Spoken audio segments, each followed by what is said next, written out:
encore une deuxième vidéo qui va t'aider à mieux te connaître. Aujourd'hui, je vais te parler de l'ego et de l'intuition. L'ego est souvent très mal vu et il y a de quoi. Il est très mal vu quand on lui laisse le champ libre, quand on lui permet d'enlever la ceinture de sécurité et de faire ce qu'il veut. L'ego est très dangereux à ce moment-là parce qu'il peut te faire, te faire rater énormément d'opportunités, te faire vraiment bousiller énormément de relations. Vous avez vu combien de fratries se déchirent à cause de l'ego, combien de couples se séparent à cause de l'ego. L'ego, c'est cette sorte de ceinture de sécurité de base. Qu'est-ce que l'ego? L'ego, c'est un indicateur, c'est un truc, subhanallah, qui est en nous et qui nous sert c'est un petit peu le frein de la voiture, c'est un petit peu comme une ceinture de sécurité. Vous avez vu les voitures de dernière tendance là, qui ont des petits émetteurs à chaque fois que tu veux te garer et que tu es près d'une voiture, il émet un son. En fait, l'ego, c'est un peu ça, c'est un indicateur, c'est un truc qui va te faire ressentir les dangers à venir. Tu tombes quelque part, il va te rappeler que tel jour, tu es tombé ici. À chaque fois que quelqu'un te fait du mal, il va te le rappeler aussi et il va juste te dire fais attention. Donc il va te le rappeler à chaque fois que tu es dans une nouvelle relation. L'ego va te rappeler ce qui s'est passé avant. Il va te dire attention. Il va t'envoyer une sorte de signal pour te dire fais gaffe, fais attention. Donc il va un peu se braquer. Si tu n'envoies pas à l'ego quelque chose de rassurant pour lui dire écoute, calme-toi, il ne se passe rien du tout, tout va bien, il ne va pas se calmer. Donc il faut lui envoyer un message. Et comment le faire, je vais vous le dire à la fin de la vidéo. Donc l'ego, c'est un peu ça. L'ego, s'il est vraiment bien utilisé, c'est un peu notre ceinture de sécurité, c'est un peu notre frein à main. Donc l'ego de base, il nous sert à nous protéger au départ. C'est juste fais attention, ne retombe pas, ne te fais pas mal. C'est juste ça. C'est un petit signal pour te dire fais attention. Voilà, c'est son bon côté. Mais quand est-ce qu'il va prendre le dessus? Quand tu le laisses faire, c'est quand ton esprit est vraiment, est saturé de choses négatives. L'ego va prendre de l'ampleur. Quand est-ce qu'il peut aussi prendre de l'ampleur? C'est à chaque fois que tu réussis des choses. D'accord? Un examen, une compétition, tout réussit. À ce moment-là, l'ego, il va se prendre trop au sérieux en se disant voilà, qu'est-ce que je t'avais dit? Tu allais tomber ici, tu n'es pas tombé, tu as réussi, tu viens de sauter. Mais voilà, il faut un peu plus m'écouter. Donc il va te persuader de l'écouter, de lui faire confiance. Et c'est une chose à ne pas le faire parce qu'il ne faut pas lui faire trop confiance. En plus, l'ego, il est attaché à tout ce qui brille. C'est-à-dire à la gloire, à la flatterie, aux belles choses, aux belles voitures, aux belles maisons. Tout ce qui est en fait lié à ce monde, tout ce que regroupe, tout ce qui brille, voilà, tout ce qui brille et tout ce qui est matériel, il est lié à ça. Dans ce cas-là, avec l'ego, quand est-ce qu'on peut utiliser son bon côté, d'accord? Le côté qui te rappelle, écoute, ici tu peux glisser, attention, ici tu es déjà tombé, fais gaffe. Voilà, quand est-ce qu'on peut utiliser que ce côté qui nous rappelle qu'il y a un petit danger ici et que toi, après, par la suite, tu peux le calmer en disant « Non, c'est rien, je peux foncer ». Quand est-ce que c'est possible? Lorsque tu écoutes ton intuition. Quand est-ce que c'est possible? C'est possible quand tu écoutes ton intuition. Là, c'est maintenant qu'on va expliquer l'intuition. C'est quoi l'intuition? L'intuition, les amis, et cette explication, ça n'engage que moi. Vous pouvez aussi vous renseigner. L'intuition, c'est ce petit quelque chose. Je ne dirais pas petit. Non, le petit, c'est pas le mot qui lui convient. C'est une grande chose qui murmure en nous. Et qu'est-ce que j'avais dit dans ma vidéo précédente? Qu'est-ce qui murmure en nous? C'est l'âme. Donc, ce murmure, il a un nom, c'est l'intuition. D'accord? Et l'âme connectée à l'infini et qui vient du divin, d'accord? L'âme, souvent, il nous murmure. Et ce murmure, cette intuition, si on l'écoute, très souvent, qu'est-ce qui se passe? Quand on écoute notre intuition, on réussit les choses sur lesquelles on se posait des questions, d'accord? Et cette intuition-là, cette explication n'engage que moi, je pourrais dire que c'est 0,25%, 0,25 ou 0,5% des choses qu'on ne voit pas. Des choses qu'on ne voit pas. Des choses qui nous sont destinées et qu'on ne voit pas. C'est vraiment la réponse à ça, l'intuition. Donc quand tu écoutes ton intuition, ça vient un peu du murmure, ce murmure que l'âme émet en fait. Donc c'est du monde de l'invisible, on ne voit pas.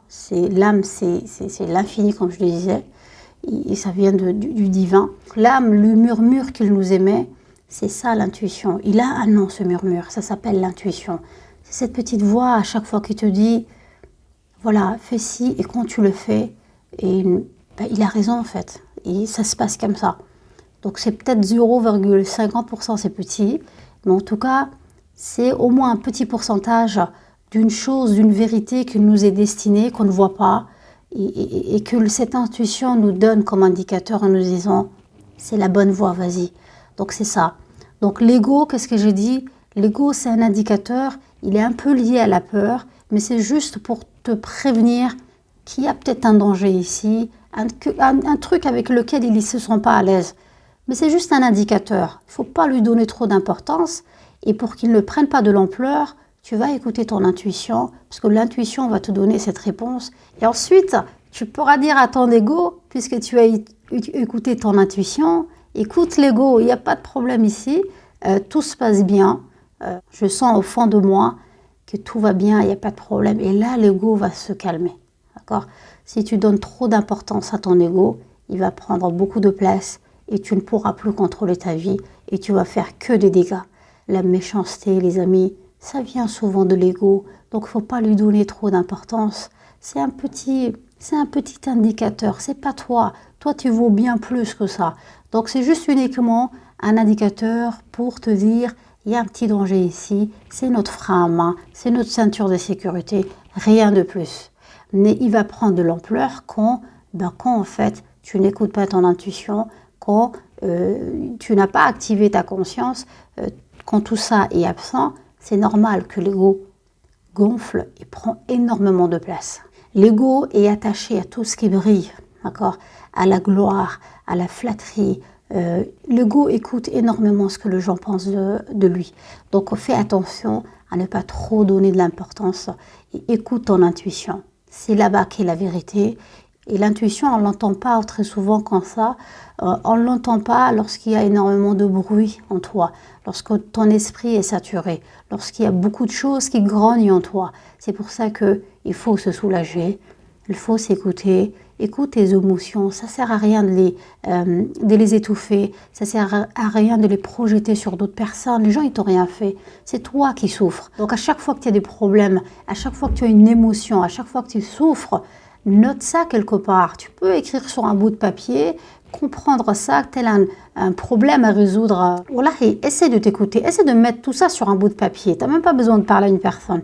Écris tout ce qui grogne en toi. Écris sur un bout de papier tout ce qui te brûle, tout ce qui grogne en toi. Écris sur un bout de papier. Essaie de classer tout ça. Essaie de voir qu'est-ce que tu peux gérer, qu'est-ce que tu ne peux pas gérer. Il faut classer tout ça. Soulage-toi, soulage-toi, soulage-toi. Essaye d'un petit peu défaire tous ces nœuds qu'il y a dans ton esprit, parce que tant que ton esprit est saturé, tu ne pourras pas écouter ta conscience. Ta conscience ne pourra pas faire le bon choix. Tu ne pourras pas entendre le murmure de ton âme. Tu ne pourras pas écouter ton intuition. Donc tout ça ne va pas se mettre en place tant que ton esprit n'est pas libéré, tant que tu n'as pas filtré tout ce qu'il y a en toi. Donc c'est vraiment un travail à faire sur toi-même si tu veux vraiment faire le bon choix. Donne pas trop d'importance à ton ego, c'est uniquement un indicateur qui va t'indiquer les dangers qui arrivent. C'est juste ça. L'ego, s'il voit que la conscience ne fait pas son travail, que l'intuition n'est pas dans les parages et que tu n'écoutes pas ton intuition, dans ce cas-là, l'ego va prendre trop de place, trop de place. L'ego qui va te guider et pas ton intuition. Donc, ça doit être le contraire. Ça doit être l'intuition qui te guide et pas l'ego. Donc, pour ça, tu as besoin de faire un travail sur toi-même. Ok ? Libère un peu tout ce qu'il y a dans ta tête. Je vais m'arrêter qu'aux explications. Hein. Qu'est-ce que l'ego, qu'est-ce que l'intuition? Il faut un petit peu qu'on puisse connaître qui nous sommes. Et si on ne connaît pas notre fonctionnement, on ne pourra jamais avoir confiance en nous. On ne pourra jamais avoir de l'estime. Il sera vraiment très difficile d'activer notre créativité, parce qu'il faut savoir que la créativité, c'est toi. C'est vraiment toi, la créativité. Okay? Tu n'es pas ton ego, tu n'es pas ce que les gens te disent. D'accord? C'est juste ce qu'eux, ils ressentent. Même quand c'est un compliment, c'est des choses qu'ils ressentent. Ça ne te définit pas à 100%. Mais qu'est-ce qui te définit? Ce qui te définit vraiment, c'est ta créativité, c'est ton plein potentiel. Ça, c'est toi. Et comment le retrouver, cette chose? Et comment retrouver tout ça? Mais on va le retrouver lorsqu'au moins on connaît de quoi on est fait. C'est primordial de connaître vraiment de quoi tu es fait, de quoi tu es composé. Il y a quoi en toi?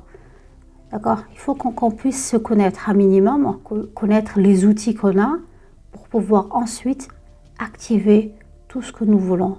À partir de quoi? De la créativité. La créativité qui est toi. C'est ça, là. Quand on dit à une personne qui es-tu, ben, il est sa créativité, il est ce qu'il crée en fait. Donc la créativité, c'est vraiment un don, mais un don incroyable. C'est ça qui va activer le potentiel de chacun. Amis, on n'est pas par hasard sur Terre. On n'est pas par hasard sur Terre. On nous a amenés sur Terre pour faire des choses. Et justement, c'est quoi cette chose qu'on t'a donné comme mission de faire? Mais tu vas le savoir lorsque tu vas te connaître. Inch'Allah. J'ai fini avec cette vidéo. On se dit à très très vite.